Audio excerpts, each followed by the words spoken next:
पुण्यात आज ठाकरे गटाचा शिवसंकल्प मेळावा पार पडतोय आणि या मेळाव्याला ठाकरे गटाचे नेते भास्कर जाधव सुद्धा दाखल झालेले आहेत।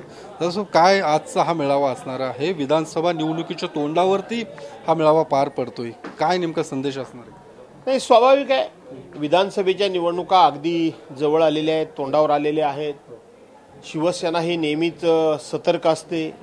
शिवसेना ही लढवय्या शिवसैनिकांची संघटना आहे, लढवय्या अशा सेनापतींची ही संघटना आहे।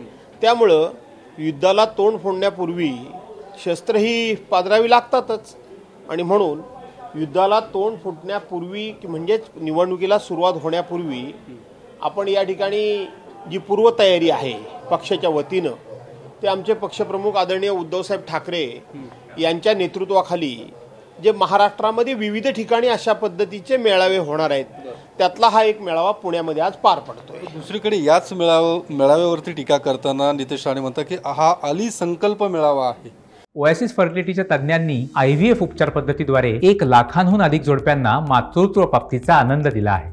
मोफत अपॉइंटमेंट बुक करण्यासाठी आजच संपर्क साधा। तुमची मला ना टीव्ही वाल्यांची ना कीव वाटते, कुठल्या फालतू माणसाचा प्रश्न तुम्ही आम्हाला विचारताय?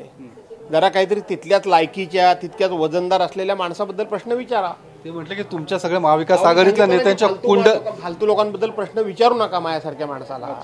बरं, दुसरीकडे सचिन वाजेंनी जे काही आरोप केलेले आहेत त्यावर काय तुमचं म्हणणं आहे? कारण अनिल देशमुखांचा PA त्यांच्याकडनं पैसे घ्यायचा, त्यांच्या माध्यमातून भारतीय जनता पार्टीचे लोक सातत्यानं नॅरेटिव्ह सेट झालं अशा पद्धतीनं जे आमच्यावर आरोप करत असतात, ते हे सुद्धा नॅरेटिव्ह सेट करण्याचा हा प्रकार आहे। आज यांच्यावर आरोप झाले, अनिल देशमुखांनी देवेंद्र फडणवीस यांच्यावर आरोप केले, त्यानंतर सचिन वाजेंना आता बाहेर काढलं जातंय आणि नॅरेटिव्ह ते हेच नॅरेटिव्ह आहे की भारतीय जनता पार्टी सेट करत असते। नॅरेटिव्ह सेट करण्याचा बिलकुल भारतीय जनता पार्टीला आणि खास करून देवेंद्र फडणवीसांना हे उपद्व्याप करायची सवयच आहे। ते म्हणतात माझ्याकडे पुरावे आहेत। ठीक आहे ना, नॅरेटिव्ह सेट करणं तो हाच प्रकार आहे।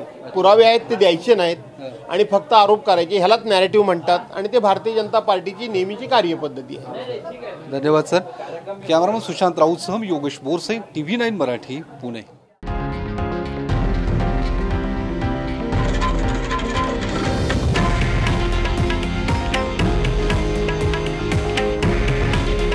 हे आहे देशातील नंबर 1 न्यूज नेटवर्क आणि आपण पाहत आहात TV9 मराठी। काळजी तुमची, हित महाराष्ट्राचं।